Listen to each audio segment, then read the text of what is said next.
त्यात असं ॲलिगेशन होतं का ते XYZ नावाची एक तरुणी, तिचं वय आहे ना 17 वर्ष 3 महिने, त्याच्यानुसार तिचं जन्मतारीख 19/6/2008 आहे.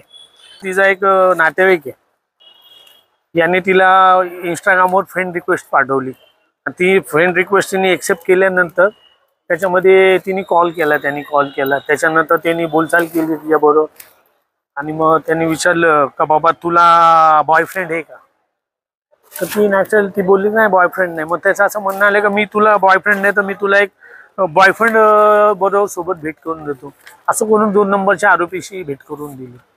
का हा तुझा बॉयफ्रेंड म्हणून हा खूप तुला प्रेम करील, हा तुझ्याबरोबर याच्याबरोबर तू बॉयफ्रेंड याला बनवायला. त्याच्यानंतर मग ते आरोपी नंबर 1 2 3 4 5 6 7 8 आरोपी टोटल. या 8 आरोपींनी चेन वाईज तिच्याबरोबर सेक्शुअल रिलेशनशिप केलं वेगवेगळ्या दिवशी वेगवेगळ्या लॉजमध्ये. त्याच्यानंतर ती प्रेग्नेंट झाली, त्याच्यानंतर मिसकॅरेज केलं.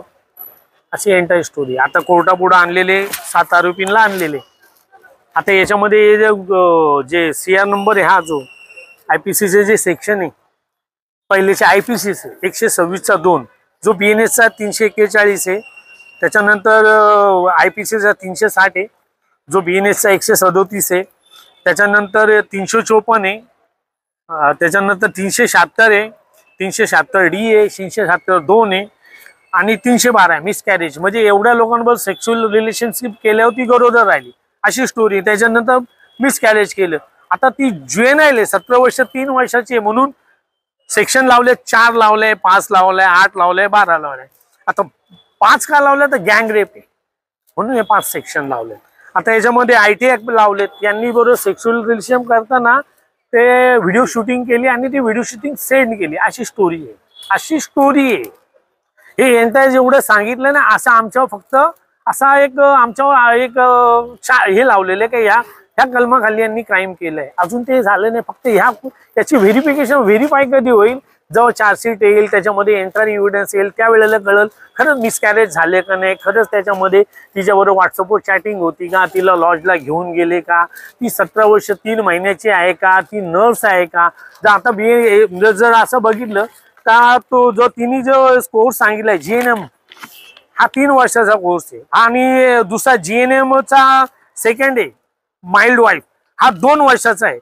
त्याच्यामध्ये 17 वर्ष कंप्लीट आणि BSc तो सायन्सचा स्टुडंट लागतो.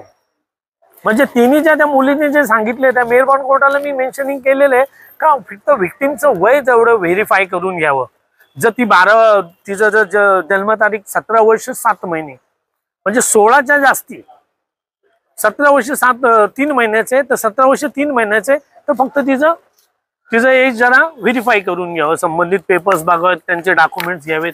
त्याच्यानंतर तिथं पण त्या सगळ्या गोष्टीसाठी मेहरबान कोर्टाने 30 तारखेपर्यंत पोलीस कस्टडी दिली.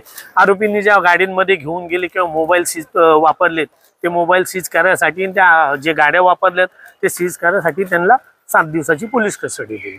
आता त्यांना 30 तारखेला मेहरबान कोर्टात हजर करतात.